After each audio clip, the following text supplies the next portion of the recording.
Olá, pessoal, sejam muito bem-vindos no podcast 1818.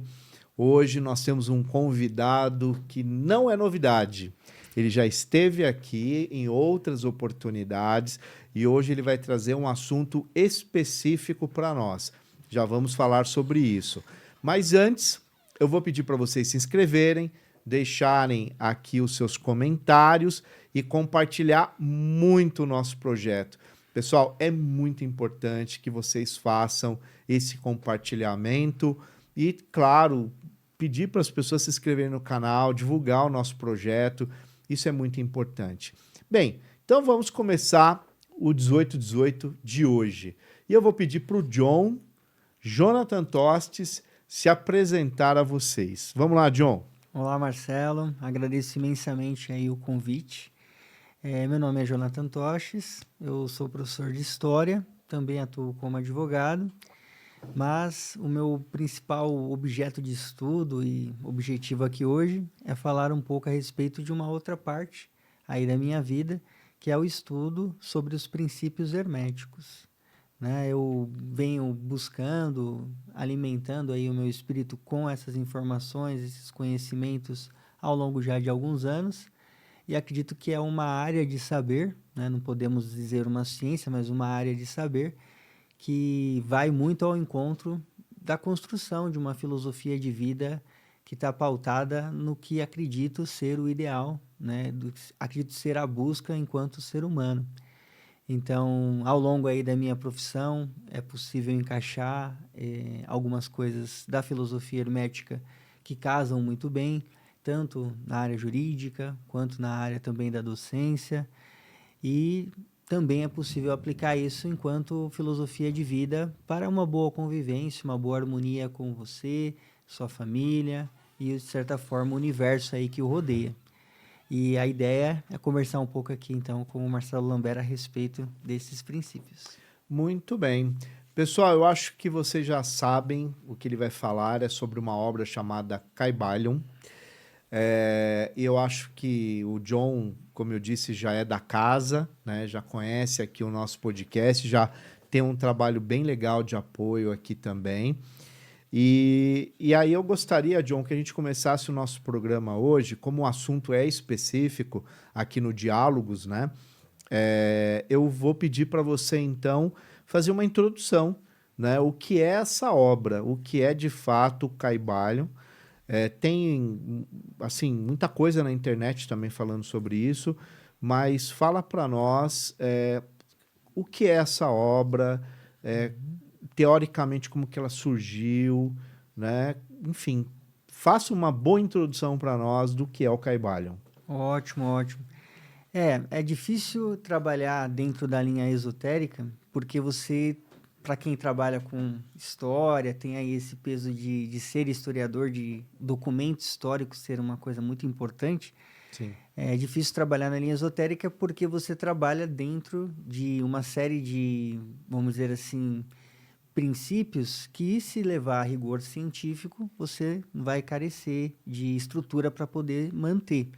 Mas, ainda assim, a obra O Kybalion, ela é entendida como uma obra que pode ser considerada, os seus escritos, o seu conteúdo, como algo que foi registrado pelo Hermes Trismegisto, por mais que não fora, de fato, ele que escreveu esta obra, que fez essa, vamos dizer assim, compilação ali, de maneira a ser o seu editor.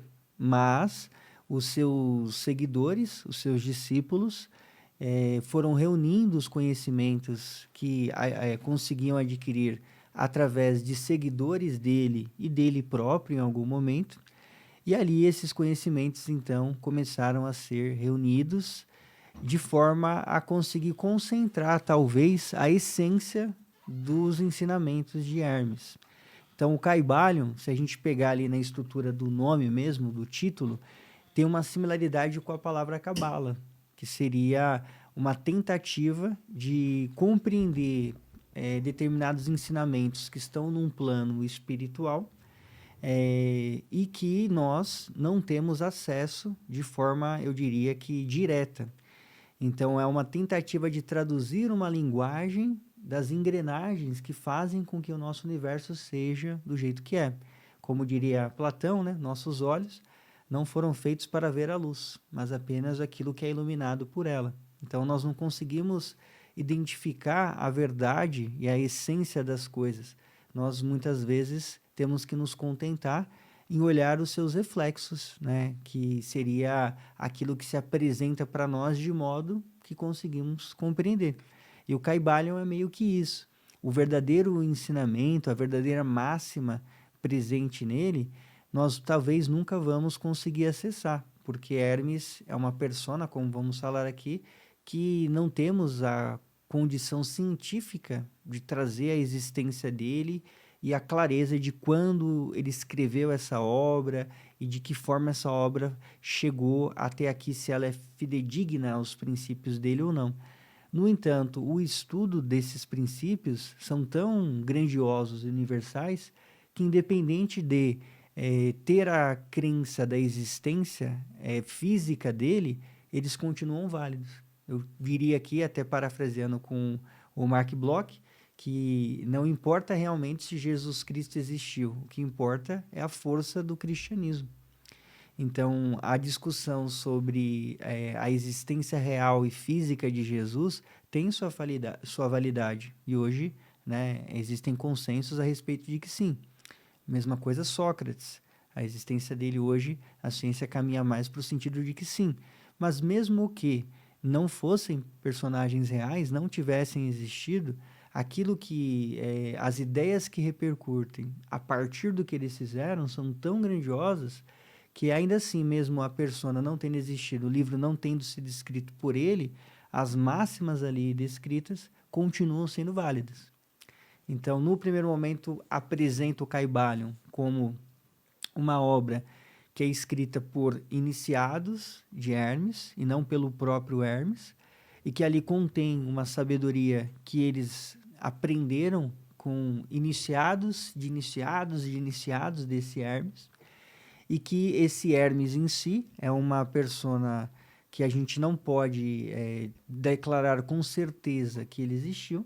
Ele é referenciado na mitologia grega como o famoso deus do comércio, o deus que intermedia aí o mundo. Mensageiro, né? Mensageiro. E também na mitologia egípcia como Tote, que seria aquele deus mais ligado ao conhecimento, talvez à invenção da escrita, né?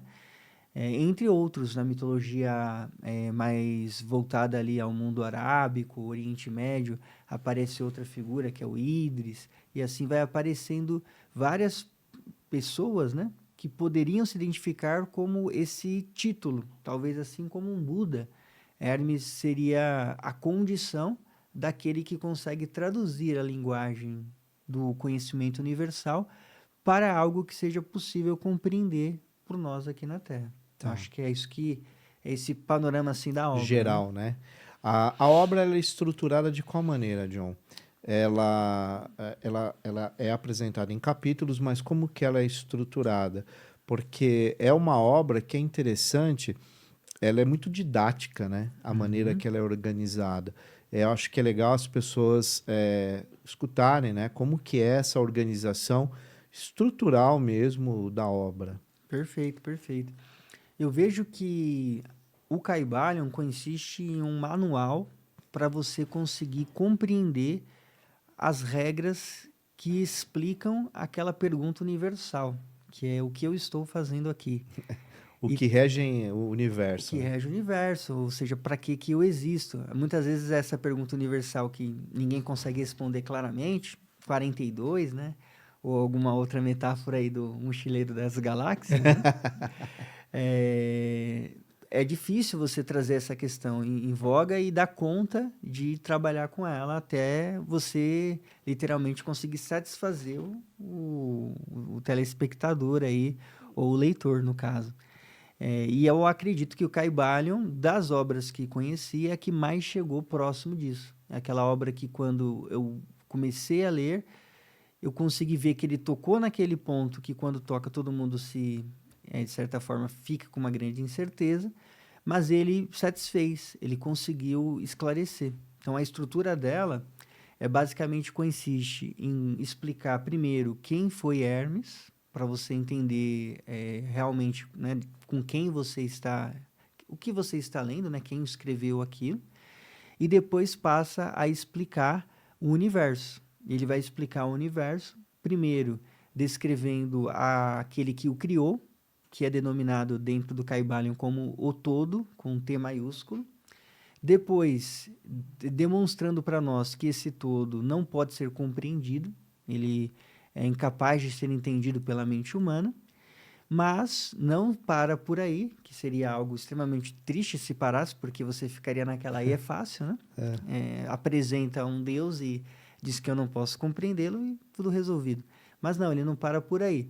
Aí ele começa a descrever, primeiro de uma forma resumida, depois de uma forma mais ampla, 7 leis, 7 princípios que, uma vez entendidos, permitem você acessar o templo. E o que seria acessar este templo?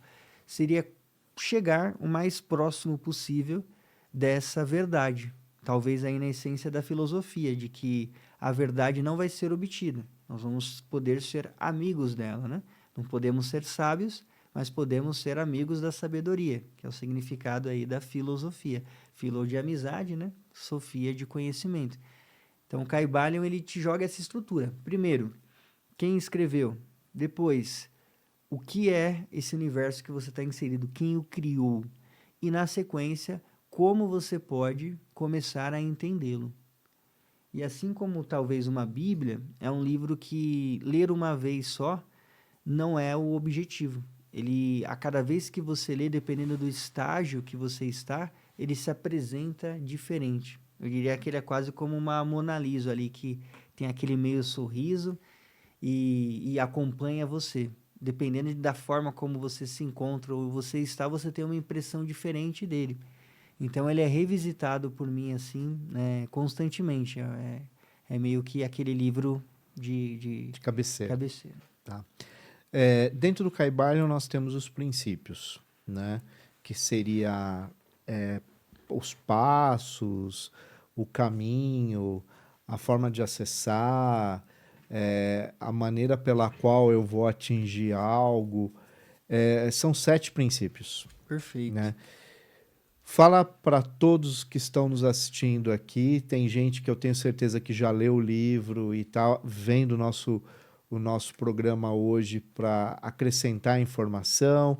Tem outros que já leram muitas vezes e que conhecem muito sobre a obra. E tem aqueles que nós estamos apresentando a obra. Né?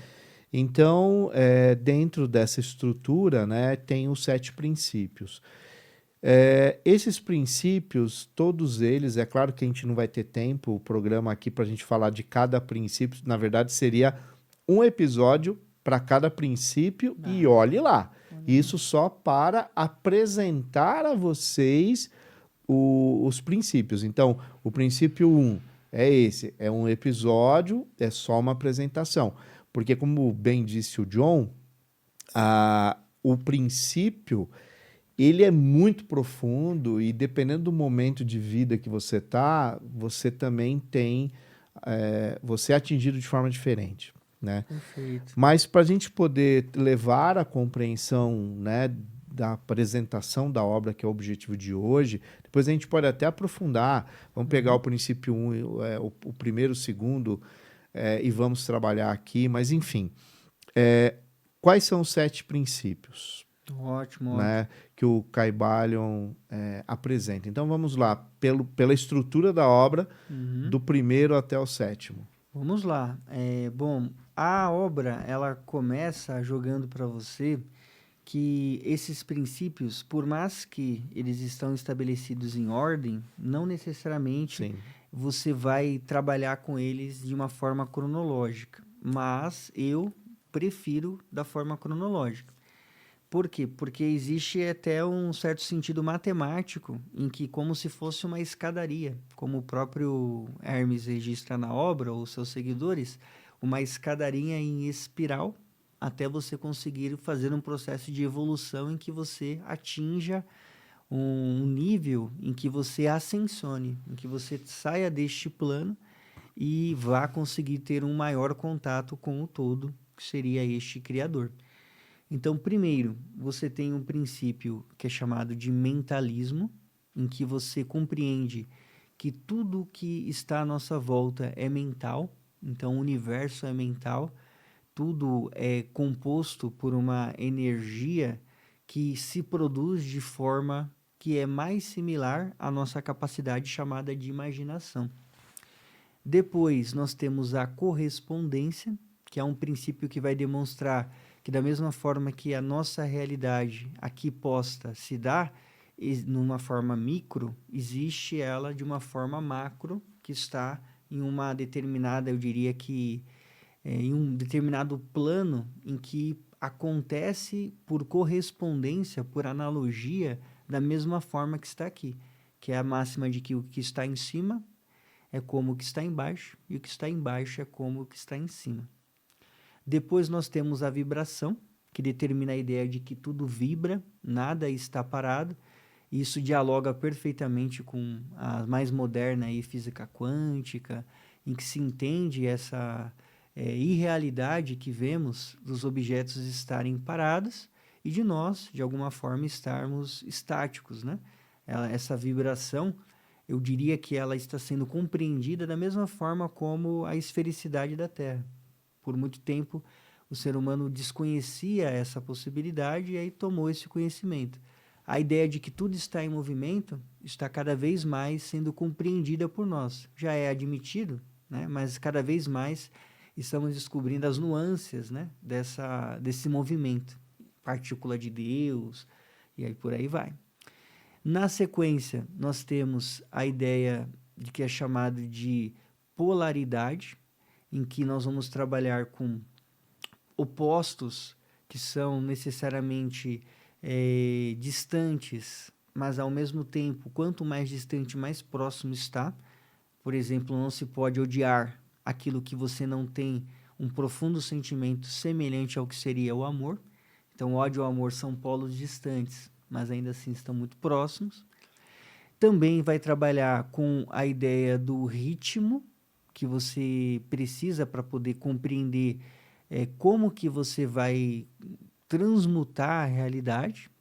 Vai trabalhar na sequência com a ideia da causa e do efeito, para compreender essa relação entre as coisas. E, por fim, com a ideia do gênero, que hoje é um tema bem complicado de lidar, mas que, em sua essência, trata-se de dois tipos, né, de formas diferentes de se apresentar neste mundo, seja o masculino ou o feminino.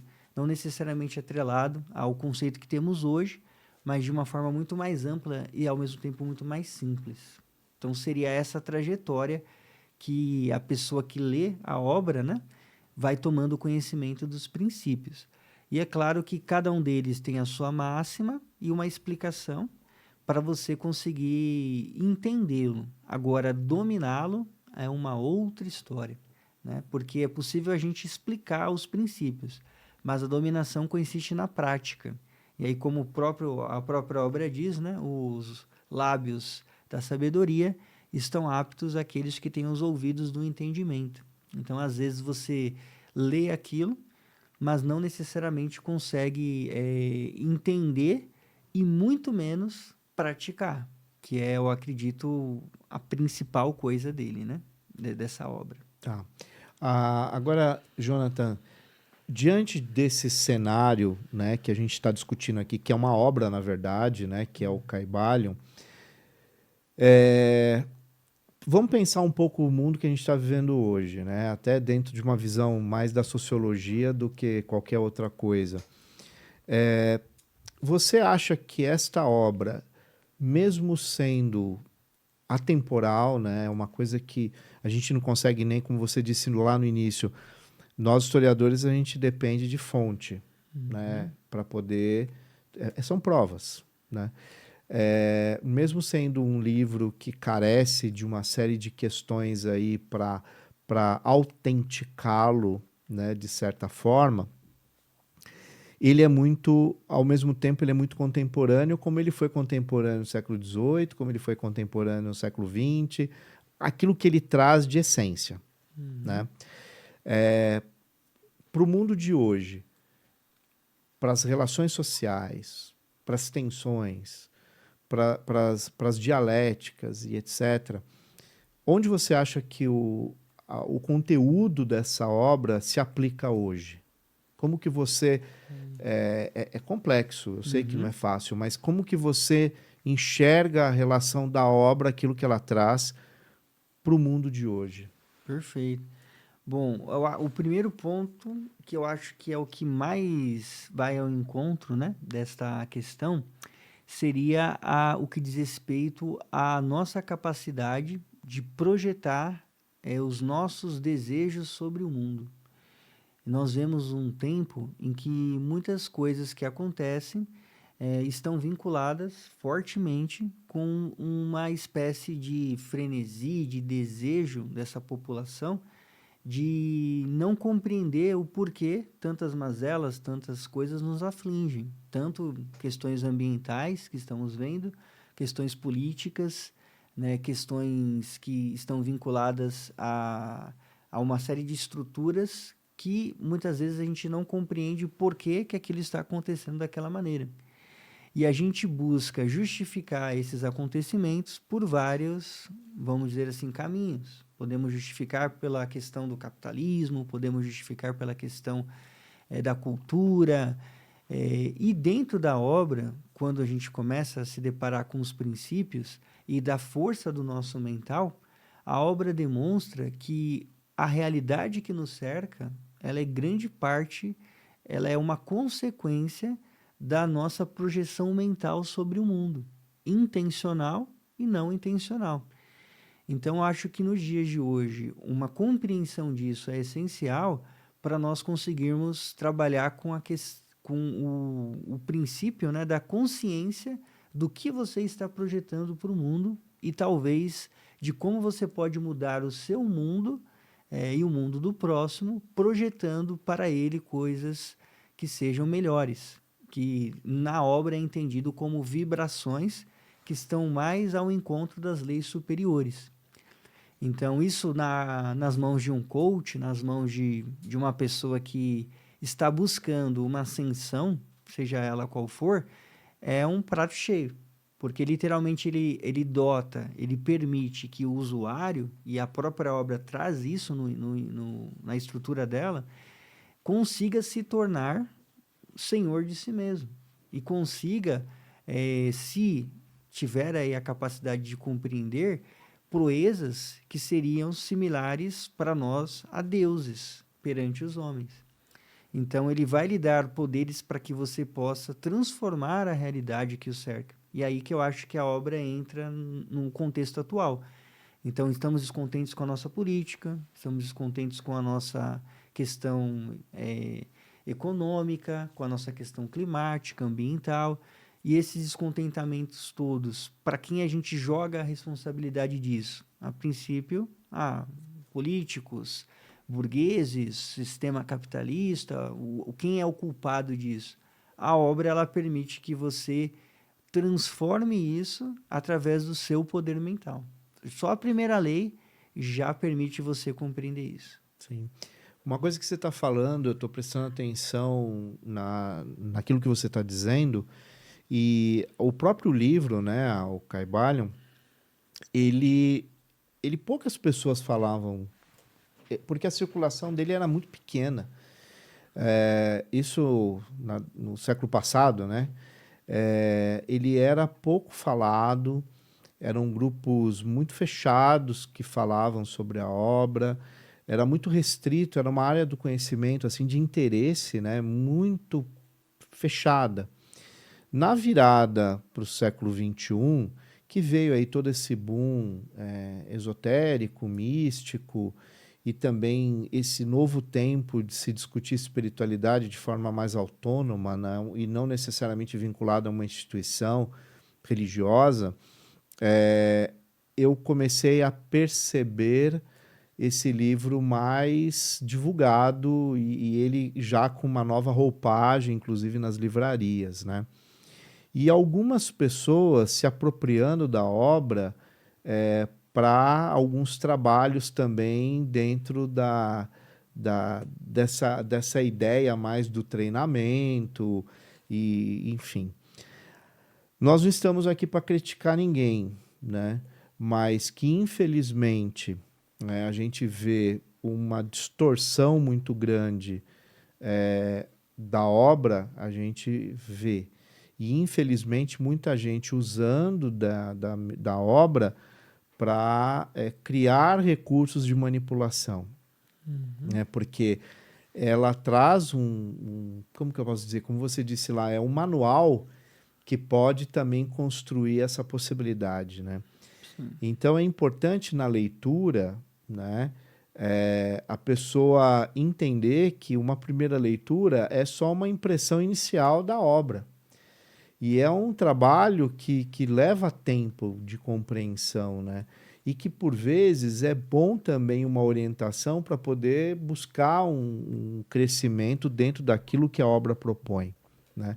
Então, acho que são alguns alertas, né, que é importante a gente deixar aqui também, até pela própria responsabilidade da leitura de um determinado livro, porque quando você indica é porque ou você gostou, porque aquilo fez sentido para você, mas algumas obras elas impactam de uma maneira que a gente precisa ser mais responsável também quando indica, Exato. né? A própria obra o Caibalion traz alguns alertas para É, aqueles que, de alguma forma, se depararem com aquela leitura e resolverem utilizá-la de má fé, digamos assim.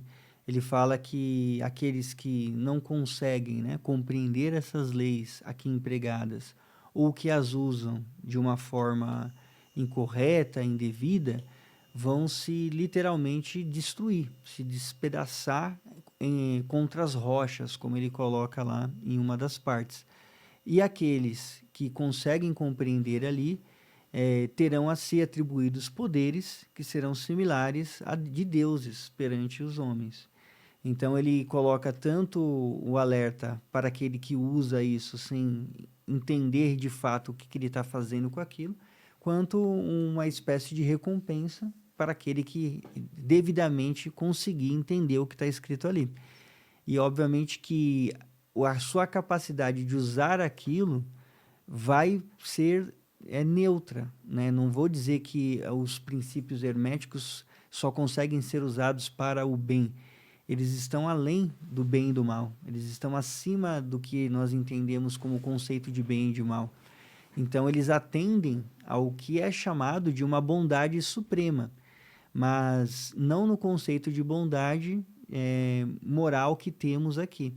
É muito mais uma busca por poder usar esses princípios para mudar os outros e a si, de forma que às vezes pode ser desvirtuado.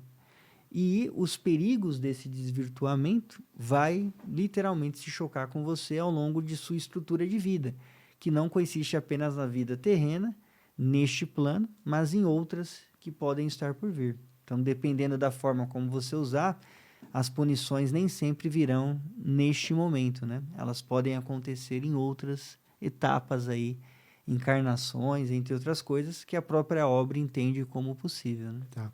Ela seria neutra, então. Aí É, depende de quem manipula. depende de quem manipula. Eu diria que o que se emprega ali é compreendido como a magia.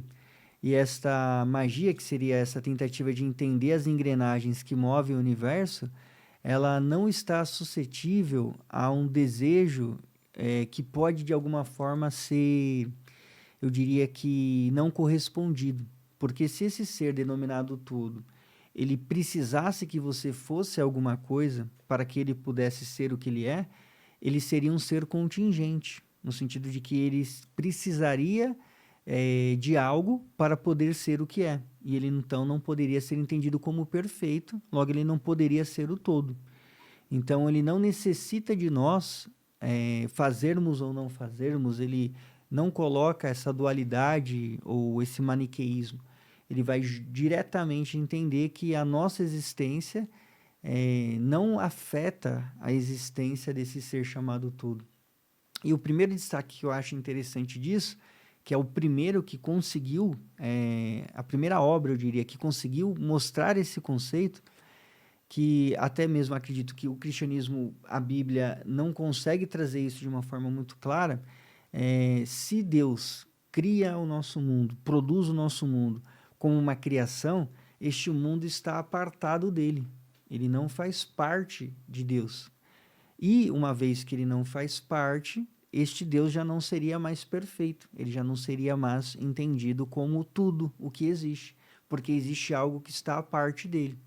E se esse algo que está à parte tem liberdade, tem, eu diria que, possibilidade de fazer aquilo que ele não gostaria que fosse feito, também indica um outro problema dele não ter a onipotência a respeito daquilo que ele criou.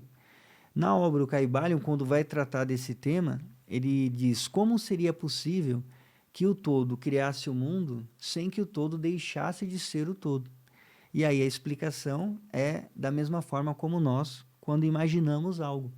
Quando nós imaginamos, se eu falar, imagine aí uma ampulheta. Esse objeto imaginado por você, ele não é algo apartado de você. Ele continua fazendo parte da sua estrutura. E o nosso mundo, a realidade que estamos inseridos, segundo esta obra e estes princípios, ela se dá de forma mental. Ela é parte de uma imaginação desse ser denominado todo. E esta imaginação faz com que seja uma irrealidade paralela, onde tudo é feito a partir da imaginação desse ser. Então não está apartado dele. Não há condições desta imaginação tomar posse dele ou apresentar uma complicação a ele. Ela é simplesmente algo que está inserida, né, dentro da realidade dessa mente maior. E aí explica perfeitamente a ideia de como ele pode continuar sendo todo, mesmo existindo tudo que está à nossa volta. Literalmente nós vivemos, né, dentro da mente desse ser que é denominado todo. É a maneira mais, talvez, fácil, né, de explicar a existência dele, que é a primeira preocupação da obra, é explicar o que seria o todo, por mais que ele é inexplicável, né? Sim.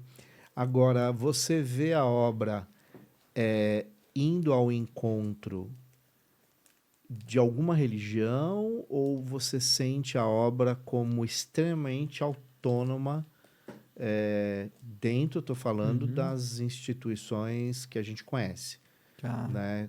As tradicionais, as que a gente conhece hoje, né? Históricas ou não históricas, enfim.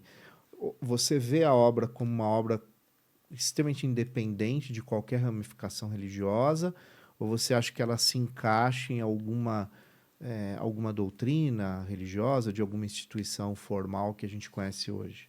Bom, eu vejo o processo inverso.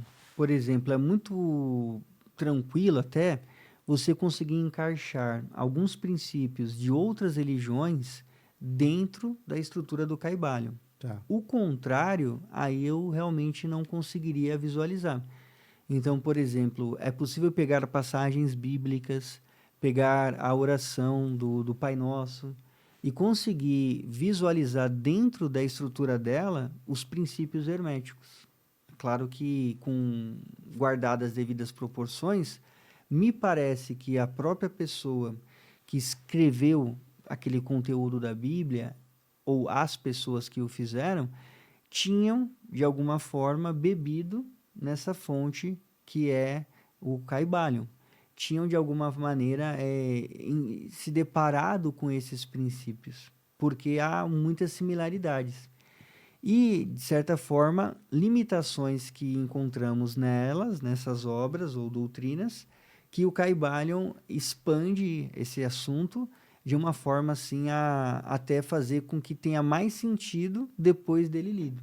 Então, ler a Bíblia, depois ler o Caibalion, às vezes algumas coisas ali começam a fazer mais sentido, porque ele traz uma ampliação de algumas visões. Um exemplo bem rotineiro, que era eu tive, né, por muito tempo aí os estudos da Bíblia em si, e buscava a compreensão dela através dela, né, sem ir bebendo em outras fontes. Mas aí algumas coisas não me vinha com clareza, como que aquilo poderia ser.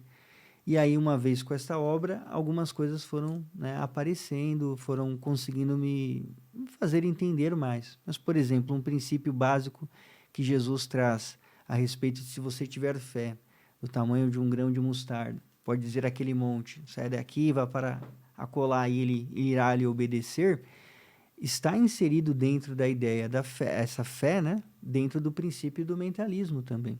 Então, é possível fazer um diálogo com o que Jesus disse ali ao princípio do mentalismo, da correspondência, da vibração, ritmo, polaridade. Você consegue fazer esse diálogo. A ideia do amor ao próximo, também é possível fazer diálogos com o que está escrito ali. Então, não dá para, eu diria que, ver dentro do Caibalion como se ele tivesse sido influenciado por uma determinada religião. Mas o contrário eu vejo com mais facilidade, de que esta religião chegou a ter uma influência dele. Sim. E é interessante que, para quem ainda não teve acesso ou não conhece a obra, deve estar imaginando que é extensa, né? Mas é um livro fino, Fino, né? muito fino. É, sobre a perspectiva do número de páginas, né? Exato. Mas ele, ao mesmo tempo, ele é absolutamente denso em relação ao seu conteúdo, né? E por isso que ele também acaba se tornando muito interessante, porque não precisa de tantas páginas para poder trazer coisas profundas, né? Perfeito. Às vezes você pega coisas assim que tem muitas páginas e não traz conteúdo, não promove reflexão, não promove rupturas intelectuais para você avançar, né? Eu acho que é uma obra realmente muito interessante, e por isso que nós entendemos que trazer para todos vocês aqui um episódio falando sobre isso, que inclusive a gente vai trazer alguns episódios com assuntos específicos, né, que a gente acha bem interessante também trazer isso para o podcast. Eu acho que esse tema ele vai trazer muita curiosidade e muitas reflexões, né? Eu vou fazer uma pergunta para você, que é muito mais para as pessoas que estão nos assistindo, né? Então, por que o Jonathan Tostes, se você pudesse aconselhar, por que você aconselharia as pessoas a terem contato com essa obra? Por que você, hoje, como historiador, como advogado, como cidadão, por que você acha que é legal as pessoas terem acesso à leitura dessa obra com cautela, né? Porque também, como a gente já falou ao longo do episódio, há uma simplicidade dentro de uma complexidade absurda, né? De entendimento ali. Mas por que você falaria que, olha, eu aconselho vocês a lerem essa obra? Ótimo. Eu acho que o primeiro ponto é você se deparar com a possibilidade de transformar a sua realidade com a estrutura que você já possui, que é a sua própria mente. Então, se você busca uma forma de conseguir de maneira autônoma, emancipada, sem necessitar de uma busca, eu diria que externa, para ou algo ou alguém, mas você mesmo, independente da sua condição econômica, conseguir transformar a sua realidade a partir do poder da sua mente, você já tem aí esse primeiro indicativo de que essa obra permite que você faça isso. Eu digo que quando eu comecei a ter contato com ela e até hoje, minha vida fez assim um crescimento em todos os sentidos de uma forma muito ampla.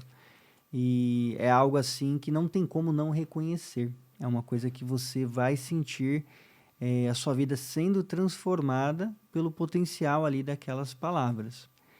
E em segundo, porque a dúvida sobre o que estamos fazendo aqui, ela atormenta a todos, e eu diria que todas as religiões trazem uma possível resposta, mas o Caibalion consegue ele trazer esse sentido da vida, eu diria que de uma forma mais categórica, que independente aí dos seus objetivos, você vai identificar como algo possível, real, palpável, e que com toda certeza vai fazer aí você ter um pouco mais de serenidade e tranquilidade quanto a esse enigma.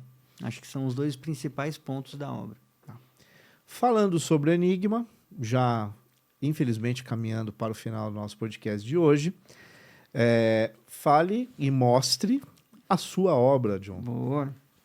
Bom, eu lancei a obra A Revolução, né? É uma obra Vê se que... pegou legal. Pegou, Diego? Aê, legal. Isso. É uma obra que trabalha com alguns conceitos que são princípios herméticos e que estão aqui de uma forma metafórica, misturada em um romance. Então, o protagonista ele vai tentar transformar a realidade brasileira utilizando os princípios herméticos, lutando contra a corrupção, né, através da magia. Então, eu acho bem interessante, porque você consegue aprender os princípios e, ao mesmo tempo, se divertir ali com a história, o romance presente na obra. Então, super indico aí A Revolução. Você encontra facilmente na plataforma da Amazon. Basta colocar lá Revolução Jonathan Toches, que já aparece para você, tanto físico como digital. Tá. E se a pessoa chegar lá no seu Instagram e quiser, pelo direct, acessar a compra do livro, qual que é o seu Instagram? Perfeito, perfeito. É Jonathan_Toches, tá? Aí você já encontra na bio, né, o link que acessa a obra pela plataforma da Amazon. E também tem o Instagram da própria obra, que é o livro A Revolução. Aí também tem aquele underline a cada palavra. Livro, underline, underline, revo. Aí não deu, porque já tinha, né? Teve que colocar mais um underline, revo e depois lução. E aí você acessa também a página da obra, tem vídeos, comentários, imagens que foram feitas para ilustrar melhor também e explicar do que ela se trata. Então, são os canais aí mais fáceis para você encontrar. Muito bem. Então, John, muito obrigado pela sua colaboração com o episódio de hoje. Eu acho que é um assunto, nossa, não tem fim, né? Como eu disse, a gente pode pegar um princípio por episódio e vai faltar tempo, né? Para a gente poder discutir tudo. Então, muito obrigado pela sua presença, né? Por você estar aqui mais uma vez, trazendo aí os seus conhecimentos. E tá aí o livro do John, né? Jonathan Tostes, A Revolução. Tá facinho aí de achar. Então, não deixe de ler, que vale a pena vocês conferirem, tá? Bom, eu vou finalizar o episódio de hoje, mais uma vez, agradecendo a Lute Benedetta, que nos apoia, que é uma loja que produz velas, uma empresa que produz velas. Inclusive, vale a pena conferir o Instagram da Lute Benedetta. Lá vocês vão ver as atualizações, enfim, tem posts muito bonitos lá, muito bem elaborados, vale a pena conferir. Eu indico também outro apoiador, que é a Bacarin English School, que é uma escola de idiomas totalmente online, e lá você pode ter certeza que você vai ter um método que vai te ensinar com muita facilidade o inglês. E temos também a Noesis, que é uma empresa de psicólogos que trabalham basicamente com brasileiros que moram fora do país e que precisam, de certa forma, de um aporte, né, por estar longe de casa, longe da família, longe da sua cultura. E aí, muitas vezes, essas pessoas ficam muito sozinhas, depressão. Tem uma série de questões aí muito específicas e a Noesis é uma empresa muito especializada mesmo nesse segmento, tá? Então vale a pena também vocês visitarem. Do mais, eu vou encerrar o programa de hoje pedindo para vocês se inscreverem no canal, deixar os seus comentários, curtir muito os nossos vídeos. A gente tem inúmeros vídeos, vários quadros, um monte de gente que já veio aqui, vários convidados e convidadas com muita qualidade, com histórias de vida muito interessantes e muito legais. Então, não deixa de conferir. E eu, claro, como sempre, quero desejar a vocês muita, muita e muita luz e um grande abraço do amigo Marcelo Lambert. Até o próximo episódio.